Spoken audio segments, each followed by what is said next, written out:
هل تدرس يومك تاسكات وتكتبهن على النوت بوك؟ لو تخلي الريح ياخذك. هذا موضوعنا اليوم. مرحبا بكم حبايب بحلقة جديدة من بلا فلاتر. اليوم شوية الحلقة أريدكم تعذرونا لأن ما كنا كلش متحضرين، عندنا السفرة وردنا نخلص الحلقات قبل ما نسافر، فشوية محضرين شوية محضرين شوية، عندنا الجنط كلها مفتوحة فوق، لازم نخلص غرضنا نطلع المطار، بس ردنا نسوي هالحلقة مرتاحين لأن ما نعرف بالسفر راح نقدر نصور أو لا. اليوم موضوعنا على التاسكات والتودو ليست، هل هي زينة أو مو زينة. احنا مو خبراء برودكتيفيتي ولا خبراء، بس يعني من خبرة من خبرة شخصية، من خبرة شخصية. من تقاطعيني حضر الجملة. صدق والله. هدولة. احنا مو خبراء بأي شيء بهذا البرنامج، احنا بدنا نحكي الأشياء اللي تمر علينا بحياتنا. صح. بما أنه نعرف هواي من عندكم طلاب أو موظفين أو عندهم شركات، ماكو أحد بالعالم اليوم ما عنده تو-دو ليست لازم يخلصها بيومه. عندك تو-دو ليست؟ اي يوم عندي تو-دو ليست كلش طويلة، يعني صح هسه اليوم بعد بكاليش كم بكالي باليوم 20 ساعة. أقل مو أقل 17 ساعة. اي لازم أخلص 30 نقطة. هدين ما عندها تو-دو ليست. لا والله عندي تو-دو ليست. هدين عندها تو ليست، يعني يعني شغلتين باليوم. لا لؤي عنده إذا أنا مثلا ما أروح للشغل يعني ما عندي شيء قاعدة رجع على رجل قاعد أشرب قهوة. لا أبدا يعني حياتي. تو-دو ليست مثلا في اليوم مرات أحط تو-دو ليست وجو دبي مول، يعني هاي هم تو-دو.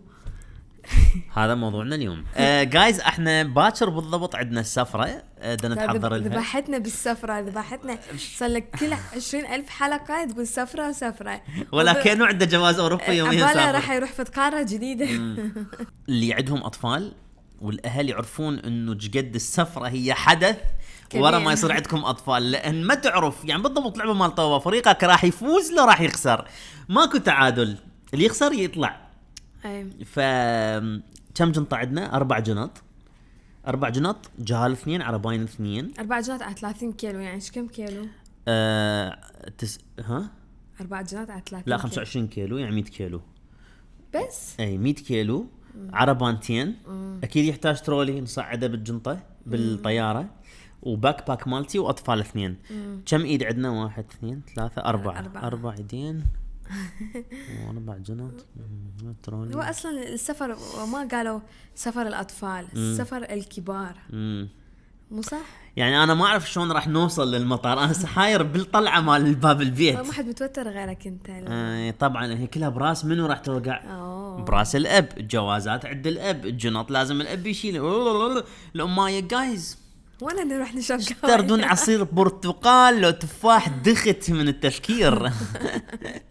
يا فمتحمسين بصراحه. انا لازم ابطل اشرب قهوه بهالحلقه، كل شوي اشرب. يعني البارحه حكيت معي على السفر، اليوم حكيت على السفره.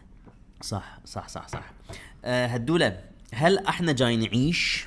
هل البشر جاي يعيش او هل هو بس جاي يخلص تاسكاته اللي هو حاطها لنفسه بحكم الضغط اللي عايش بيه؟ فهل احنا جاي نعيش يومنا او بدنا نركض ورا التاسكات؟ سؤال فلسفي تصدق. عبالش مصدق راح ابلش حلقه ما عندي موضوع غير اقول له لازم البرنامج. ما حكينا بيه لا كانت مختلفة، كانت انه واحد راضي او مو راضي. هسه السؤال هل احنا عايشين حياتنا او هل بدنا نركض ورا التاسكات اللي احنا فرضناها على نفسنا؟ اي احنا قاعد نمشي وصف حياتنا. والله يمكن ما ادري. مو اي يعني مرات مو مثلا انت قاعد الصبح مو كل شيء تريده تقدر تسويه. لا اساتي شنو تاسكاتك مثلا اليوم؟ احكينا عن تاسكاتك اليوم. اليوم مو مثل كل يوم. اليوم أنا قاعدة متأخرة. حتى لو عندي جنطة عادي. الدنيا وقعت؟ لا الدنيا غرقت. الجنطة وقعت.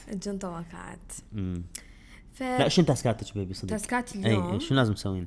أحضر جنتي بعد سفرتي بعد وأحضر الأشياء هيك صغيرة مال أطفال. سناكات بعد. سناكات يعني طينا تاسك ليست حبيبتي حتى نفتهم. يعني مثلا سناكات أدوية. عندك روحة مول، عندك روحة صيدلية، عندك طلعة. عندي طلعات مول. والله شو راح تسوين؟ بلكي قال لي قطعه ما لحقت اشتريها. شنو مثل شنو؟ قطعه ملابس. هاي جدوده يعني ماكو شيء معين. بلكي بلكي اكو قطعه ما لحقت اجيبها. مثل ابو اللول بسفره لندن هدوله لازم اشتري هاي العدسه لان راح تطلع لندن تخبل. واشترينا عدسه بس مشموره بالشركه نستعمل نصور بها عقارات عادي. اي ابو الشركه يعني حباب انه قبل تشتريها. ليش يا شركه؟ ابو الشركه جايز هديل عبالها انه الشركه ساهي استيت جاي تصرف علينا.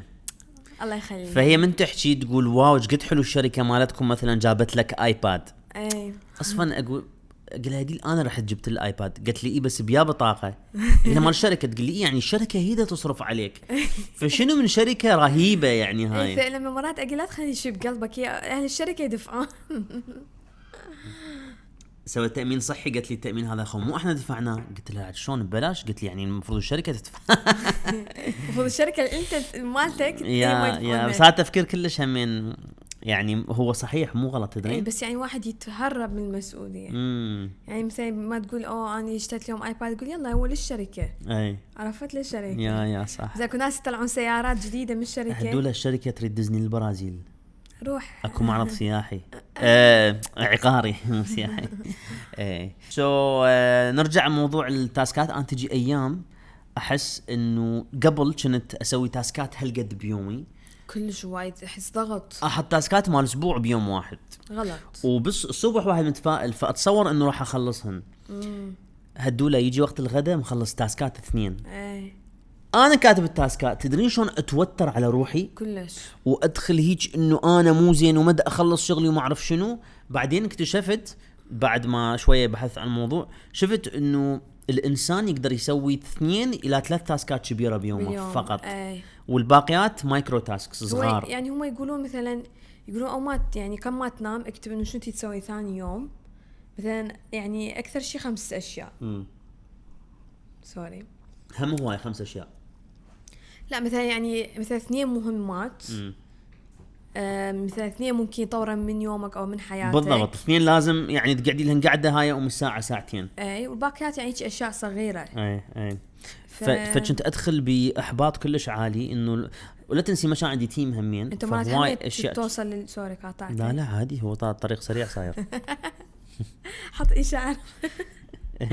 لا بس يعني شنو تقول قاطعتك وما اعرف شنو اقول. عرفت قبل يعني لما كنت تحط كوما اشياء مثلا 15 شغله باليوم لما توصل بالليل كم تنام تفتح الكتاب تتكئب لان تحس نفسك انه ما مخلص انت انسان مو ناجح لان ما كملتهن كلهن. غلط.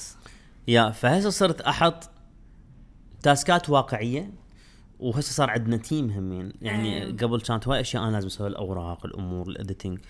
فهسه احس انه وصلت مرحله ما جاي اركض ورا التاسكات. هنا يركضون ورايا بس شعور ريحني حسيت روحي حر. يعني قبل كنت محبوس اقعد كل يوم الصبح احبس روحي بالتاسكات لازم اسوي شيء اروح هنا بس احس مثلا خلاص خلص يومي قدام عيني واحنا بعدنا الصبح. اي صح. بس مثلا هم يعني مثلا مرات انت تجي ايام ما اعرف شنو اسوي يعني انام واقعد طبيعي يعني انا واقعد بس يعني مثلا اقعد مثلا ما حاطه اي شيء يعني خطه شنو اسوي بيومي فابقى هيك تايهه ابا شنو واحد اصلا ما يتحمس يقعد من النوم. صح مثل اليوم صح مثل البارحه. بس مثلا مرات اني في الاحس يعني واحد ضروري يحط نقاط اوكي حتى لو مثلا يعني انت مثلا ست بيت او صح. فانت بوجهه نظرك لازم تخططون اليومكم مال باكر. انا هذا الشيء يعني بحياتي حتى لو واحد مثلا مو اللي يشتغل يعني عادي مثلا حتى لو واحد يكون اي طبعا ست بيت اي ومثلا يعني مسواق واحد يقدر يكتب مثلا شنو لازم تسوين اشياء الاطفال. حتى الطلاب خلينا نحكي على الطلاب اللي مثلا عندهم عطله او بالويكند انت خو ما راح تبقى متوث شهرين بالعطله. لازم تسوي تاسكات لروحك انه مثلا ايش مدريني اساعد ابويا بالحديقه اروح حتى مثلا اشياء بسيطه مثلا رياضه واحد يقدر يكتب بيومه انه حتى لو انت تعرف انه لازم تسوي رياضه بس اذا تكتبها حتكون مثلا اجباري انه تفرح لما تسوي انه انت سويتها بالضبط. فاحس كلش ضروري واحد يكتب شنو لازم يحقق بيومه. اي بس بدون ما تكثرون يعني عمود، هذا الشيء ما يسوي لكم ستريس. انا دائما احب كتاب وياي دائما. هو الحلو من واحد يرجع للتاسكات. هسه انا عندي اقدر ارجع لحد 2016. عندي نوت بوكس اول ما فتحنا ساهي ميديا بدبي.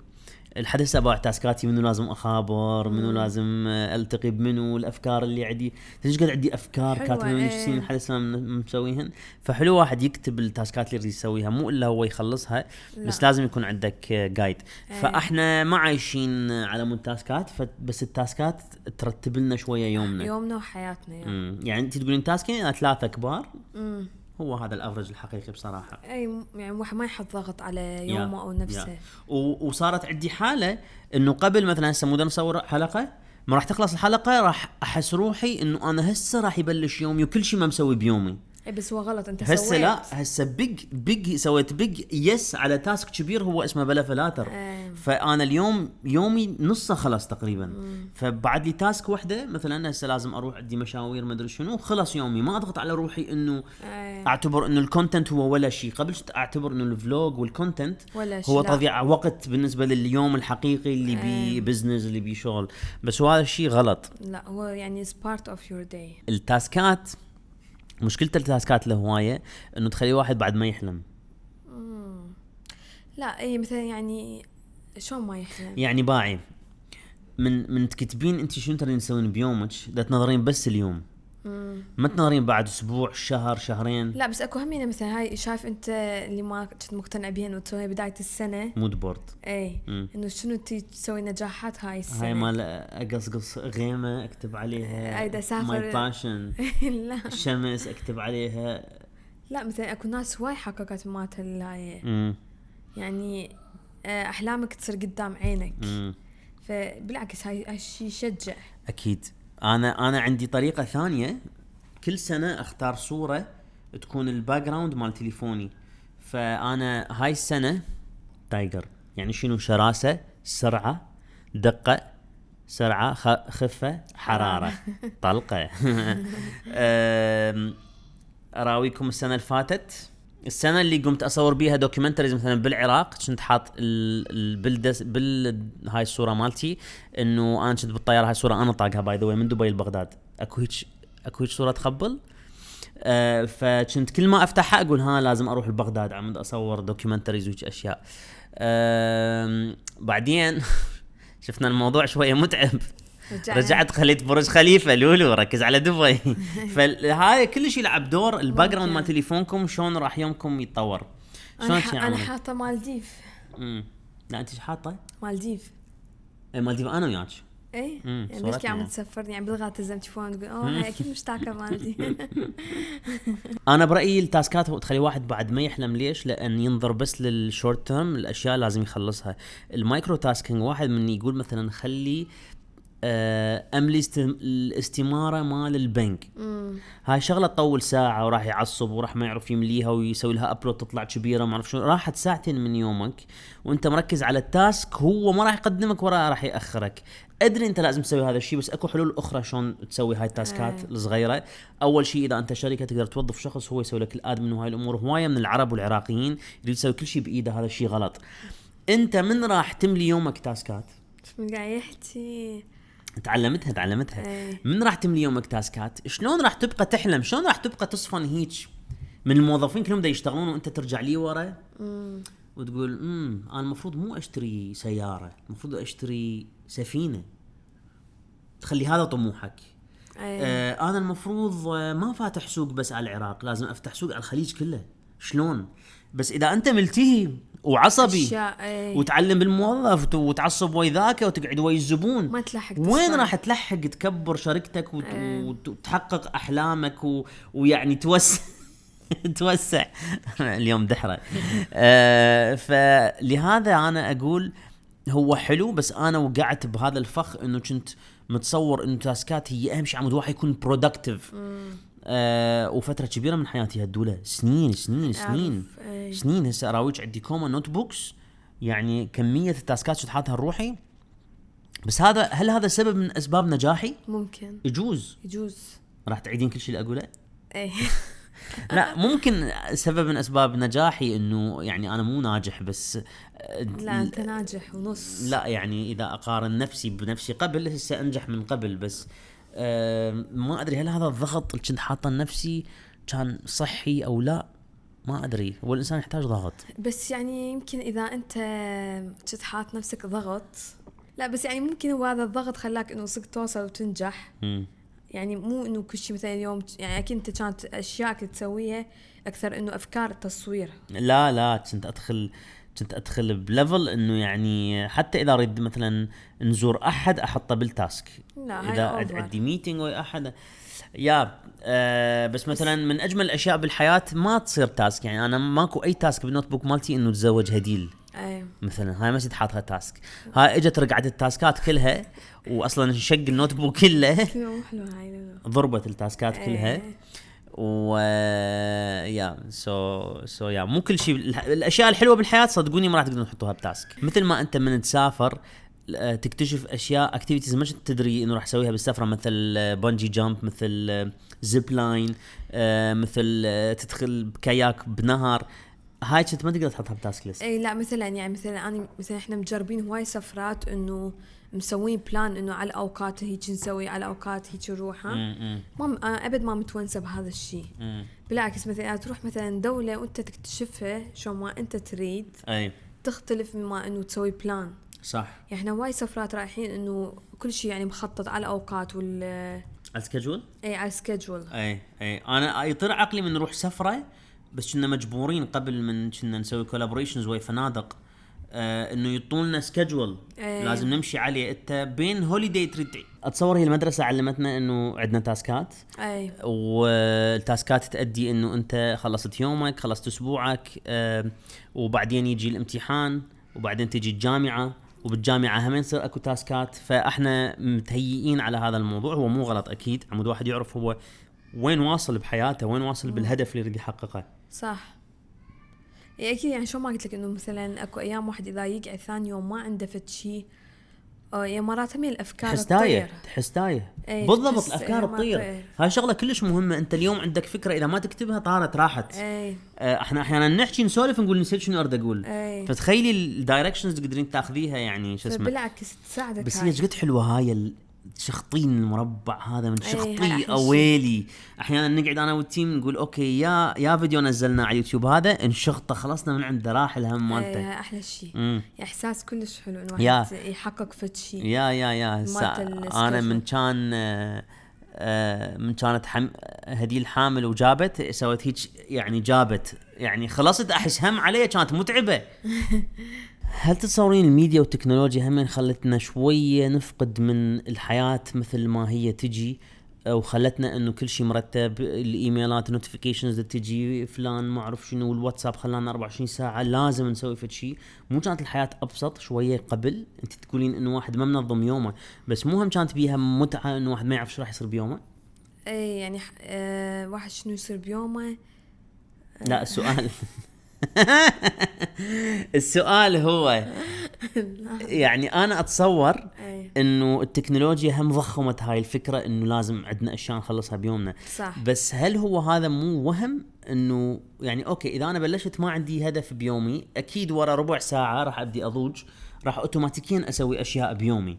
فهل تصورين التكنولوجيا والتطبيقات والنوتيفيكيشنز هاي بدت تخلينا دائما عندنا تاسك لازم نسويه؟ هو اكيد يعني بس تي شنو انا احس انه مثلا قبل يعني مثلا ما ادري شلون يعني مثلا مرات اذا اقعد مثلا ما قلت لك ما احط فد شيء بيومي احس هيك ابقى افطر يعني ما اعرف شنو اسوي بيومي. شلون ابقى هيك افطر مثل الدبانه حشاش مثل الدبانه بالبيت. اوكي فيعني بالعكس انا احس انه هسه يعني مثل ما شو تطورات التكنولوجيا او مثلا واحد لما يفتح هسه انستغرام اكو ناس وايد ينصحوك شنو لازم تسوي بيومك، شلون تخطط يومك.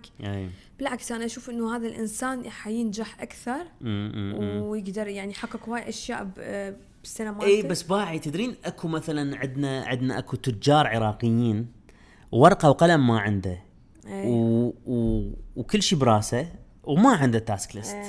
يعني هسه اصلا تشوفين انه احنا تقارننا باجيال اهلنا، احنا كل شيء نريد نكتب وما اعرف شنو. اهلنا يبلشون يومهم راسا يحلون الشغل، ما عندهم تاسك ليست، ما لأن- كل شيء براسهم. لا مو بس شيء، لأن هم يمكن عندهم يعني شيء واحد إنه بس يعني يسوونه، يروحون يفتحون محل ويجي وقت معين يعزلون المحل. بس المحل ببضاعة بشراء ببيع. أكيد بس يعني مثلا إحنا أتصور ذاكرتنا أقل من ذاكرتهم. أكيد من قد ما عندنا معلومات براسنا بعد قمنا ما نستوعب. ومن قد ما اكو فرص وopportunities بجيلنا اليوم نريد نسوي اشياء اكثر من عندهم. هم ما كان عندهم هاي مال يعني هسه عقلنا صاير مثل الانستغرام، هواي باشياء هواي بالضبط انفورميشن. اي اوكي هسه لقفنا ليش احنا نسوي هواي تاسكات، لان عندنا انفورميشن هوايه. هدوله هسه قلتي شغله كلش مهمه، من قد ما عندنا معلومات براسنا. واو صح اهلنا ما كان عندهم هذا الضغط. يعني قلنا انه مثل جماعه عندنا احنا معلومات براسنا وريد مثلا نحقق هواي اشياء مثل باقي الشباب اللي قاعد يحققوها على الانستغرام. اي فواحد يصير انه لازم يحط هدف مجبور. صح يعني يجبر نفسه انه حتى لو ما يريد يجبر نفسه. اي بس انا اكو خطوره وين انه سهل واحد يكتب حلم بس اذا ما حققه واذا رجع عليه ورا 6 اشهر سنه شافها انه بعد ما مسوي له تك ينقهر.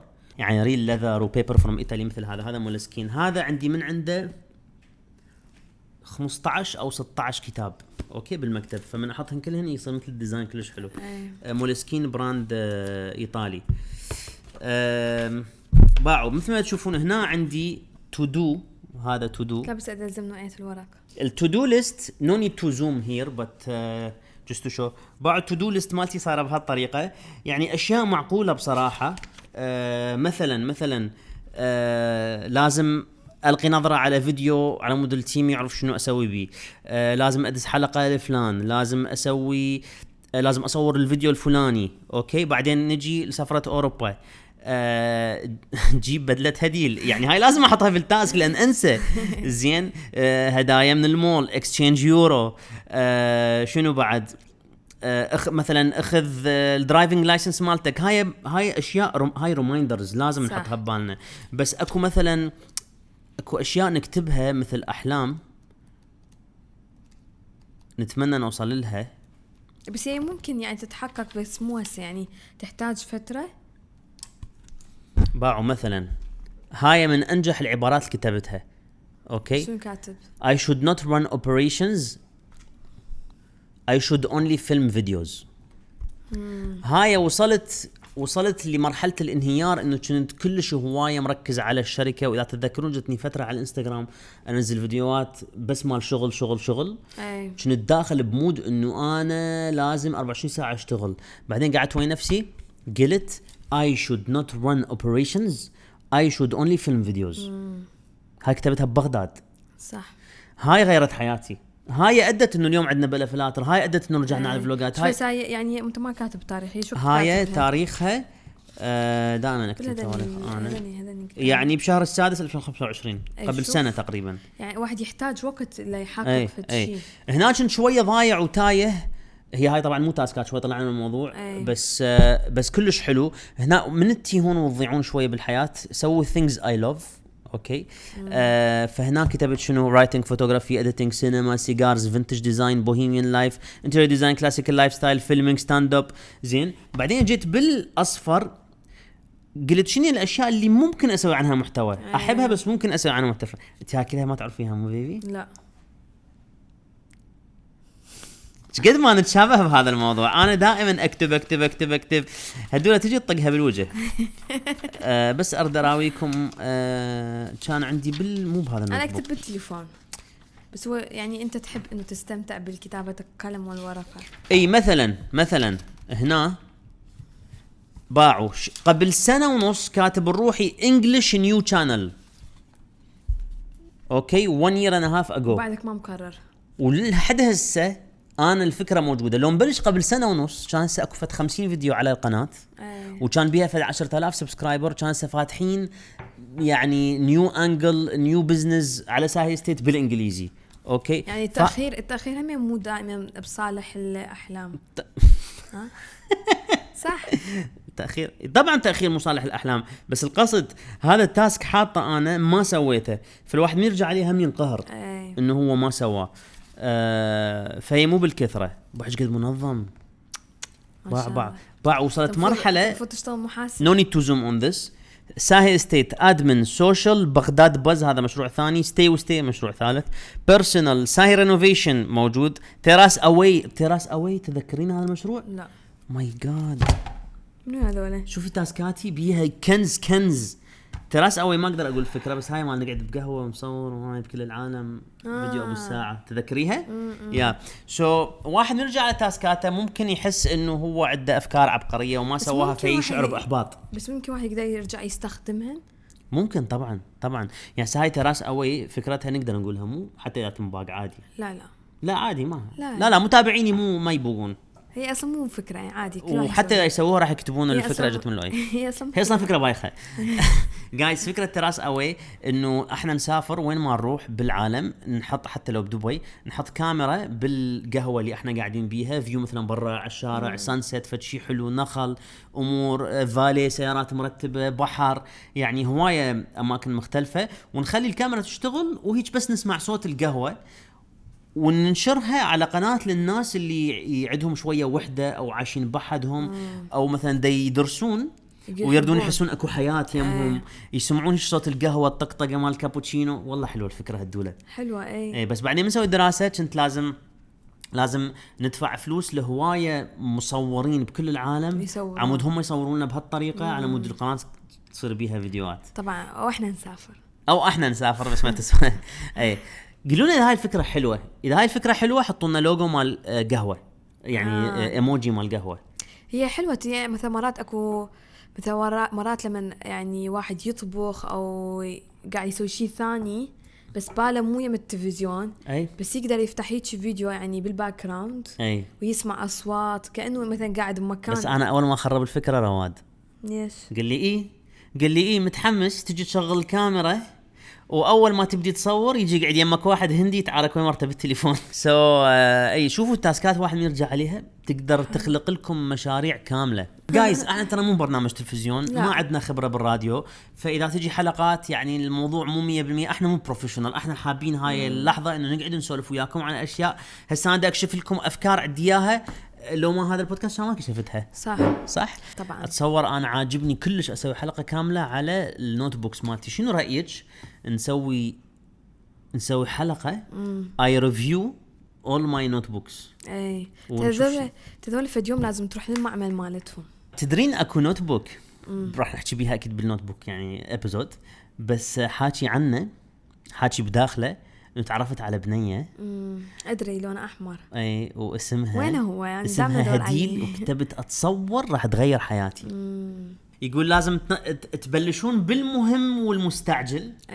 المهم المستعجل اول شيء المهم المستعجل يعني اكو شيء مثلا لازم اسجل اطفالي بالمدرسه قبل ما يخلص البيريد مال تسجيل اللي هي واقع صار 3 أشهر نسجل اطفال بالمدرسه.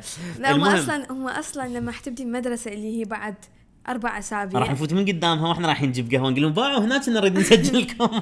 بس هاي قررنا او بدايه الساعه تقعدوا ويانا بالبيت. حلمي اطفالي ما يروحون المدرسه يجيبون ويانا وبس شبق وبوس يا حبيبي. منو حيقابلهم ويقعد انا اعرف شغلي على مودهم. منو راح يعلمهم يقولون لا تكتبون وتقرون انا اقرا لكم واكتب لكم. ان شاء الله. يا سو المهم والمستعجل مثلا هسه لازم نسجل الاطفال بالمدرسه هسه لازم هو شيء مهم فهذا اهم شيء. بعدين عندنا مهم بس مو مستعجل مثلا زراعة شعر لهي منو؟ لهي زراعة شعر لؤي. لا هذا مو باليوم مو مهم ولا مستعجل عوفة مو بيوم مالتك. صح مو باليوم مالتي. خلينا نفتح تدو ليست الحقيقية. لا مهم ومو مستعجل مثلا اوصل جهالي الحضانة. لا بيبي مهم ومو مستعجل مثلا اكو شغلة لازم اسلمها بعد اسبوع الزبون لازم اشتغل عليها شوية هسه مهمة بس مو مستعجلة مثلا. وبعدين يقول ممكن التاسكات لازم نسووها صح تدرون؟ اي شو ما قلنا بالبداية يعني بس مثلا الاشياء المهمة انا احس انه هم واحد يحتاج يكتب انه يوميا لازم يروح الرياضة. ممكن يعني بالبداية عم يصير روتين بس ثانيا اكو فقرة احنا ناسيها. اكو ناس اصلا ما تحترم المواعيد والامور والشغلات ينتظرون انه الناس هي تلح عليهم وتركض وراهم على موضوع يلا يسوونه. ايش قد اموت من هاي السالفه. بس دول جد مريحين روحهم. من تركضين وراه من تدوسين بمصارينه يلا يسوي الشغله. هذا يمكن بحياته ما مشتري نوت بوك. اي يعني منو الاصح؟ انا اتصور هو اصح. يعني هو ما يعني عنده اتيكيت، يعني هو ضارب الحياه شلاك بالضبط. اتصور هو مرتاح اكثر من عندنا بس مو حلو. لا مو حلو. يعني احس ما عنده اهداف بحياته او بيومه. انا احس من يعني ادخل الحياه تكون هوسه يعني يتمسي. اي انا احس من ادخل يعني من عندي زبون، خاصه من بلشنا بالرينوفيشن، من يصير عندنا مشروع ونكتب كل شيء على الورق وكل شيء مدققين عليه تواريخ وهاي، احس روحي بروفيشنال. اي طبعا يعني احس اذا اقدم شيء ممكن افضل من الاخرين، لان يعني صدق كل شيء مرتبينه، البيرميت الديزاين شو وقت يتسلم، الفاكتوري شو وقت توصل.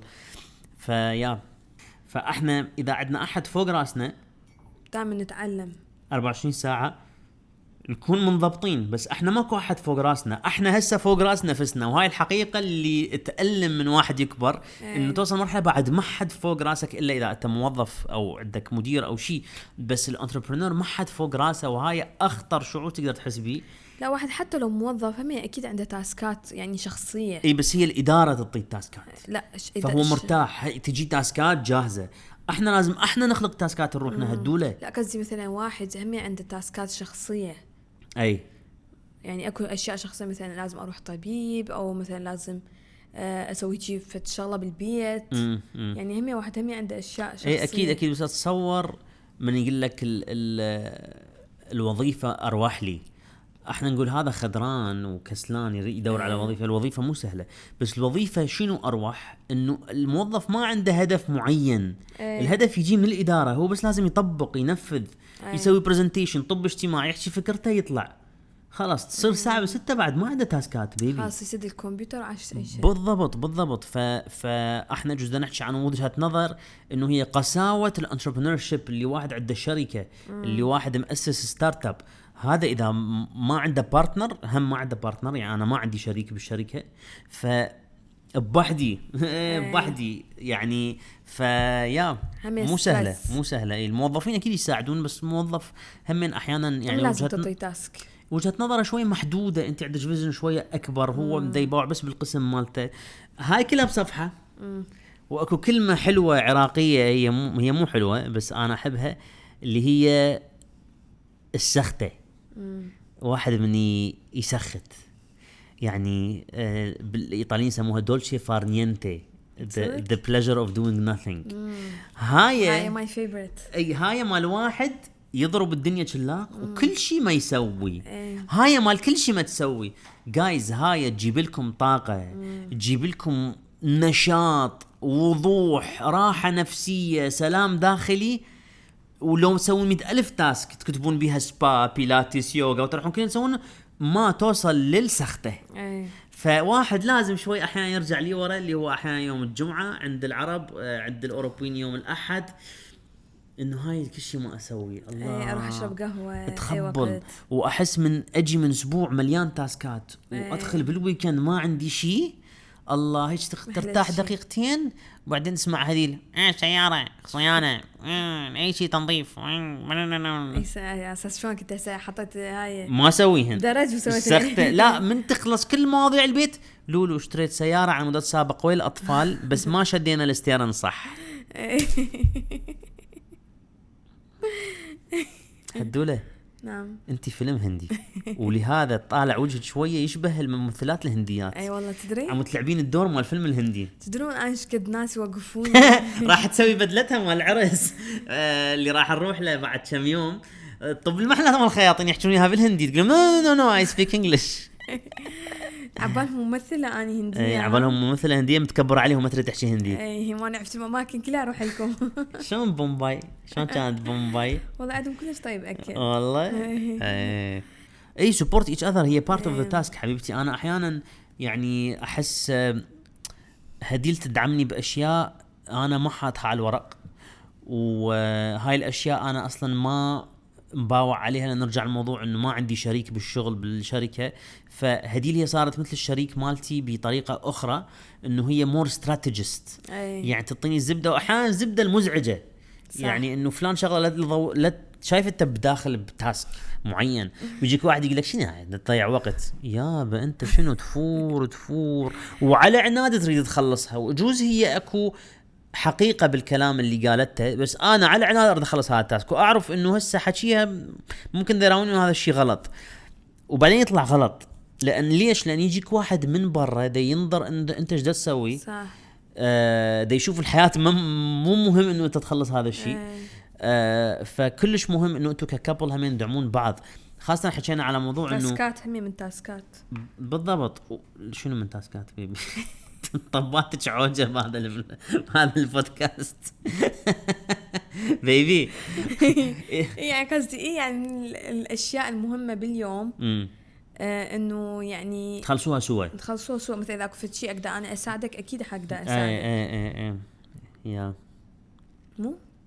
يا دا احاول القى اكزامبل يعني من فتحنا الرينوفيشن وانتي استلمتي رينوفيشن لان انا وصلت مرحله بعد ما اقدر يعني ما هاي تاسكات ما اقدر انا اسويها وانتي عندك هذا التايم والانرجي والشغف همين بهذا المجال فصار بزنس كامل فانتم مجرد مثلا كزوجة تساعدين زوجك بشغله معينه هو راح يشوف زاويه بشخصيتك كان ما يعرفها يعني انا مش تعرفوا انه بهديل تحب الضغط انت كان عليك ضغط عالي بس انت مسيطره صح ومن يخف عليك الضغط باي ذا واي تصيرين كلش كسلانه كلش اي يا سو زوجك راح يكتشف بيك اشياء جزء انت ما تعرفيها عن نفسك وهو ما كان يعرفها عن نفسك فراح ممكن هو يولد لك قسم كامل. هواي من اصدقائي العراقيين اشوف انه سحبوا زوجاتهم من وظيفتهم وفتحوا لهم قسم او اعطوهم شيء معين بشركتهم فالدعم دائما يؤدي الى فرص ونفس الشيء من هديل تدعمني بفد شيء انا اقدر ارجع اساعدها بمشروعها من انا اسوي سبورت الهديل باشياء معينه هي هم تكتشف شيء بي اقدر انا اسويه بحياتنا فبالعكس السبورت ممكن هاي تو دو ليست انا بحياتي ما مسوي هذا الشيء بس اذا اجي اراويك شنو انا لازم اسوي مره يمكن سويناها واستفادينا لان قلت لك هدوله مدى اقدر غرقت فشنو تقدرين تساعديني يو نو وحلو انه اذا اكو تطبيق بكابل تاسك يعني اكيد اكو يعني انت تعرفين شنو انا لازم اسوي وانت شنو لازم تسوين وواحد يساعد الثاني هاي كلش حلوه اكو تطبيقات اكو ويب سايت اسمه اسانا اسانا هذا بروجكت مانجمنت مثلا تكتبين سفره هولندا بسفره هولندا تسوين allocate تاسك مثلا anything related to preparation هديل اوكي ويجيك ايميل بالتاسك في حين تاسكات انت تعبين شنو لازم تسوين جنط ما اعرف شنو لوي مثلا تيكتس بوكينجز كل هاي الاشياء فانت هاي اكيد يعني احنا علاقتنا دائما 24 ساعه سوا بس اكو ناس ما يتشافون بيومهم فهذا شنو يطب على اسانا يشوف اوكي هديل خلصت جنطه اليكس هديل جابت السناكس خلصت هاي انت تدخلين على تاسكاتي مال نفس السفره كل ما مخلص وتباعين لا مثلا انا حاجز الفندق مال ايطاليا السفره مال هولندا ما ادري شنو فبدون ما نتخابر بدون ما يصير ستريس جزء انا منزعج جزء انا مخبوص تشوفين انا شنو محقق بس انا احب اخابر كل شوي اي عادي انت لا هدي الغير تخابرني لولو عبيت الاسانه روح شوف زين اوكي قولي لي الدوله انا صرت هايبر بالبيتش برنامج كلش حزرين ليش لان هذا بروجكت واحد بس هولندا البروجكت الثاني مثلا بلا فلاتر البروجكت الثالث قناه هديل والله اتس فيري نايس عندي اياه هنا ادري قلت لي مره حلو لازم بصراحه ندخل عليه بي اي اي ها بيتشات همين نقدر نسوي تشات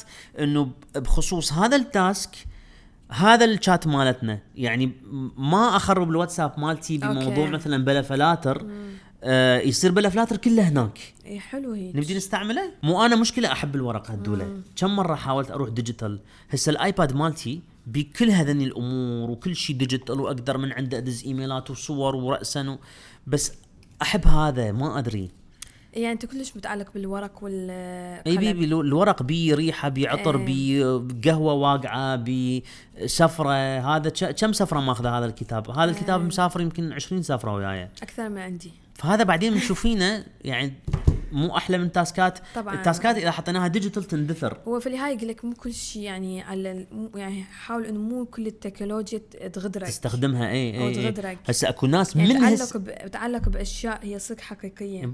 بالضبط يعني اشياء ناس مسويها مثل الورق. اكو ناس من هسه بلشوا يسوون موفمنت انتي اي. شنو هذا؟ يعني ضد الذكاء الاصطناعي.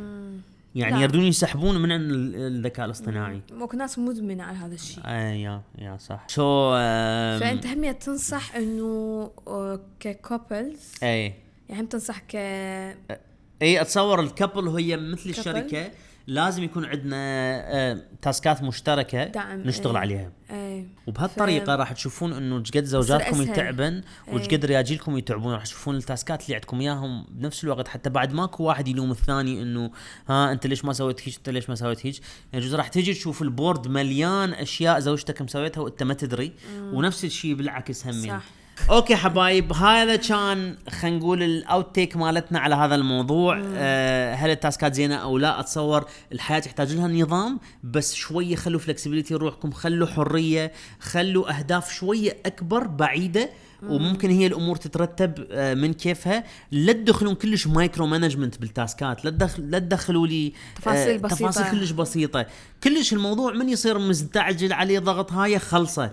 بس لا تضغط على روحك انه شغله لازم تخلصها يوم الخميس تكتبها يوم الاثنين بالتاسك مالتك، لان بعدين راح تحس روحك تعبان ما عندك طاقه. فيا نتمنى لكم برودكتيفيتي جيد، نتمنى لكم برودكتيفيتي ناجحه، نتمنى لكم انه كل تاسكاتكم اللي ببالكم تخلصوها، الصغيره والكبيره، الاحلام اللي ممكن تتصورون. لا عادي. والاحلام الاحلام كانت حلوه. لا راحت بعد. والاحلام الصغيره والاحلام الكبيره واللي كنتم متصورين انتم تعتقدون انه ما راح تقدرون تحققوها، هم كتبوها، حطوها برود ماب انه شلون توصلوها. ليش لا؟ ماكو شيء مستحيل. شو تقولين؟ ماكو شيء مستحيل. وريت اقول انه خلي يكتبوا لنا بالتعليقات. هم اكو كلش هواي ناس يعني عندهم هواس انه يرتبون ثاني يوم مالتهم. يعني يرتبون يومهم شنو حيسوون بيه. لو هيك عايشين يقعدون ويقولون صباح الخير وعايشين. صح. مثلا انا هدوله دائما اتوتر من تقول لي شنو البلان مال باكر، شنو البلان مال الويكند. يعني مثلا انا كلش من الصبح اقول لها شنو بلانك اليوم. لا اليوم اوكي. اليوم اوكي، بس مال باكر يعني اتخبل من يجيني هذا السؤال. شنو عندك باكر؟ قبل كنت اقدر شويه ارتب ايامي، بس هسه ماكو هوسه. ما اعرف، ما اقدر اجاوب احد على باكر. يعني اكو ناس تخابرني تدز لي على الواتساب تقول لي شو وقت نتخابر، اقول له مثلا باكر، يخابرني باكر ما عندي وقت اجاوبه. هذا موضوع ثاني. طبيت موضوع ثاني، طبيت رونج سايد. لا هاي الحلقه هيك احسن. المهم حبايب، كتبوا لنا اذا انتم هم عندكم نوت بوكس، كتبوا لنا اذا كلش مهتمين بالتاسكات، اذا عندكم نصائح انه واحد شلون يسوي تو دو ليست مالته، اشياء اللي يخلصها ما يخلصها وين تروح؟ هل تروح على باكر؟ هل تتغير؟ او هل ياكلها التراب؟ هواي تاسكات تاكلها التراب. هل تستخدمون ورق، تستخدمون ديجيتال، تستخدمون كمبيوتر؟ متحمسين نقرا كل هاي التعليقات. انا وهدوله راح نكون كلش سعيدين انه راح نسافر. واخيرا طبعا انت هو من اول فلوج لحد هسه فلوج بس نحكي على السفر، بعدنا احنا ما مسافرين. 20 فلوج بعدنا ما مسافرين. يا فشكرا على المتابعه حبايب، حطونا تعليقاتكم، واذا خلصتوا الحلقه للنهايه حطوا لنا ايموجي مال ورقه مال تاسكات ورقة. اوكي، حتى نشوف منو خلص الحلقة للنهاية. نحبكم ونموت عليكم، نشوفكم بالحلقة الجاية. باي.